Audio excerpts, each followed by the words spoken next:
ശ്രുതിക്ക് ഒരു കുഞ്ഞുണ്ടെന്നും ആ കുഞ്ഞും ആരാണെന്നും അങ്ങനെ വെളിപ്പെടുത്തുകയാണ് സച്ചിയും രേവതിയും വീട്ടുകാർക്കും ചന്ദ്രമതിക്ക് മുൻപിൽ. അതെ, ശ്രുതിയെ വിവാഹം ചെയ്യുന്നതിന് മുമ്പേ ശ്രുതി വിവാഹിതയായിട്ടുണ്ട്.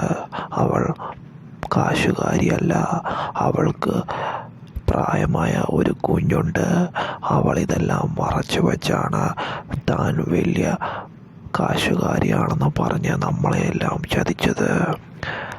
അങ്ങനെ ശ്രുതിയുടെ കുഞ്ഞ് ആരാണെന്നും ശ്രുതിയുടെ അമ്മ ആരാണെന്നും എന്നുള്ള സത്യമെല്ലാം അങ്ങനെ ചന്ദ്രമതി തിരിച്ചറിയുകയാണ് സച്ചിയുടെ വെളിപ്പെടുത്തലിലൂടെ. അങ്ങനെ അവസാനം ശ്രുതി കെട്ടിച്ചമച്ച് ഉണ്ടാക്കിയ കള്ളക്കഥകളെല്ലാം അങ്ങനെ സച്ചിയും രേവതിയും ചേർന്ന് ഒരു ദയാദാക്ഷിണ്യവുമില്ലാതെ വീട്ടുകാർക്ക് മുൻപിൽ വെളിപ്പെടുത്തുന്നു. അതെ, അത് കേട്ട് ശ്രുതി ഒന്നും മിണ്ടാതെ നിൽക്കുകയാണ്. കലി കയറുന്ന ചന്ദ്രമതി ശ്രുതിയെ മുഖത്തടിച്ച് വീട്ടിൽ നിന്ന് അടിച്ചിറക്കുകയാണ്.